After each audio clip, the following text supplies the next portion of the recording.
आज से हम आप लोग के लिए एक नया सीरीज स्टार्ट कर रहे हैं जो कि आप लोग के लिए काफ़ी ज़्यादा महत्वपूर्ण है।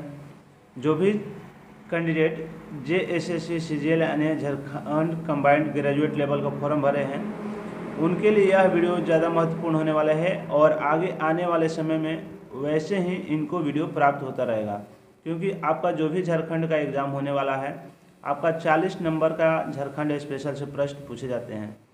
तो अगर पूरा सीरीज कर जाते हैं तो आपको 40 में कम से कम 35 से 36 नंबर अवश्य प्राप्त कर सकते हैं। तो आइए बिना देर के हुए वीडियो को प्रारंभ करते हैं, क्योंकि जो भी प्रश्न पूछे जाते हैं सारे प्रीवियस ईयर से ही पूछे जाते हैं। तो देखिए हमने यह सारे क्वेश्चन को कलेक्ट किया है। यहाँ देख सकते हैं विभिन्न प्रतियोगिता परीक्षाओं में झारखंड सामान्य ज्ञान से संबंधित पूछे गए प्रश्नों का हल है।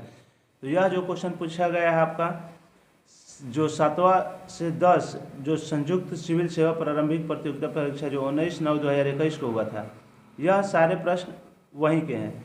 तो आइए यहाँ पर स्टार्ट करते हैं।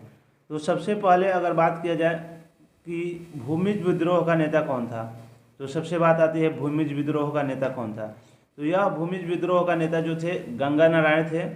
और एक बात और बता दें कि क्वेश्चन से संबंधित जितने भी सारी जानकारी है हम आप लोग को प्रोवाइड कर रहे हैं। तो इससे सबसे पहले जो देख सकते हैं 1832 ईस्वी में गंगा नारायण के द्वारा प्रारंभ किया गया था। लेकिन अगर आपसे पूछे कि इस विद्रोह को और किस नाम से जाना जाता है, तो यह चुआड़ विद्रोह, क्योंकि यह सबसे पहले 1769 में जब गंगा नारायण के पहले 1832 के पहले 1769 में ही इस विद्रोह का नींव पड़ गया था। लेकिन उस समय इस विद्रोह को चुआड़ विद्रोह के नाम से जाना जाता था, लेकिन सफल रूप से प्रयोग नहीं हो पाया। उसके बाद जो थे गंगा नारायण या सफल रूप से इसका संचालन और इस विद्रोह को अच्छी तरह से वहाँ पर किए। अगला प्रश्न है मुगलों के समय झारखंड का प्रदेश किस नाम से जाना जाता था। तो मुगल के समय झारखंड का जो प्रदेश है वह कुकरा प्रदेश के नाम से जाना जाता है, जो कि यह आप लोग के लिए काफ़ी ज़्यादा महत्वपूर्ण है। अब बात आती है यहाँ पर देख सकते हैं अंग्रेज़ों का झारखंड में सर्वप्रथम प्रवेश कहाँ से हुआ था। तो यह जो हुआ था सबसे पहले अंग्रेज़ों का सर्वप्रथम प्रवेश सिंहभूम से हुआ था। और बात किया जाए सबसे पहले इन्होंने प्रवेश जो हुआ था 1772 ईस्वी में, जब अंग्रेज ईस्ट इंडिया कंपनी को भारत की सत्ता 1765 ईस्वी में शाह आलम द्वितीय के द्वारा सौंप दिया गया। तो उसके बाद से अंग्रेज झारखंड पर आक्रमण करने लगे। तो वहीं से 1769 ईस्वी में सबसे पहले अगर आप देखेंगे तो यात्रा से प्रवेश किए, लेकिन उस समय प्रवेश था सिंहभूम से। तो आपका यहाँ पर सिंहभूम सही होगा। चलते हैं अगले प्रश्न की तरफ। तो निम्नलिखित में से किस उपरों से पहाड़ी खड़िया की आर्थिक स्थिति उजागर होती है। तो जो होती है आपका फागो पहाड़ी से आर्थिक स्थिति उजागर होती है। तो ये सारे प्रश्न आपको लिए काफ़ी ज़्यादा महत्वपूर्ण है, क्योंकि जो भी प्रश्न पूछे जाते हैं आने वाले समय में प्रीवियस ईयर से ही पूछे जाते हैं। अगला प्रश्न है आदिवासियों का निवास स्थान टंडा के नाम से जाना जाता है।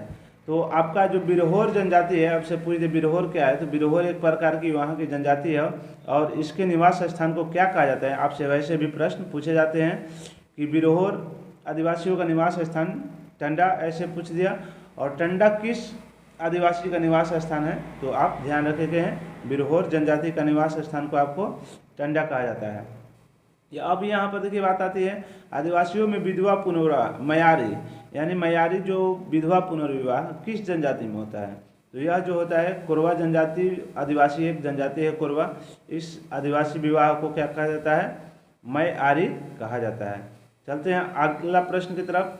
तो अगला प्रश्न है आपका घुमकुड़िया का क्या तात्पर्य है। तो घुमकुड़िया एक प्रकार का क्या था, आदिवासियों का एक युवा गृह को घुमकुड़िया कहा जाता था। तो युवा गृह को यहाँ पर घुमकुड़िया कहा जाता है। अगला प्रश्न है पालकोट की गुफाएं कहाँ स्थित है। तो देखिए यह पालकोट की गुफाएं जो है झारखंड के गुमला में स्थित है, जो कि काफ़ी ज़्यादा महत्वपूर्ण शहर है गुमला। अगला प्रश्न है लोहा गलाना आदिवासियों का एक पारंपरिक पेशा है, किस आदिवासी का। तो असुर लोग होते हैं, असुर जनजाति के लोग जो हैं वहाँ पर झारखंड में लोहा गलाने उनका एक पारंपरिक पेशा है, और इसे काफ़ी महत्वपूर्ण उनके द्वारा हथियार बनाया जाता है। तो इस बात को भी आप प्रश्न याद रखेंगे। अब बात आती है इस प्रश्न का PDF आप लोगों को कहाँ मिलेगा, तो आप हमारे टेलीग्राम चैनल से भी इसका PDF फाइल भी जाके प्राप्त कर सकते हैं, उसका लिंक डिस्क्रिप्शन में दिया हुआ है। निम्नलिखित स्थानों में से किस मंदिरों का नगर के रूप में जाना जाता है? जैसे कि भारत में मंदिरों का नगर बनारसी को कहा जाता है, वैसे ही यहाँ पर झारखंड में जो है मंदिरों का नगर मलूटी को कहा जाता है। तो इस वीडियो में हमने 10 प्रश्न टोटल किया, तो आगे आने वाले समय में ऐसे ही आपको वीडियो प्राप्त होते रहेंगे। तो चलिए मिलते हैं नेक्स्ट वीडियो में, तब तक के लिए जय हिंद जय भारत।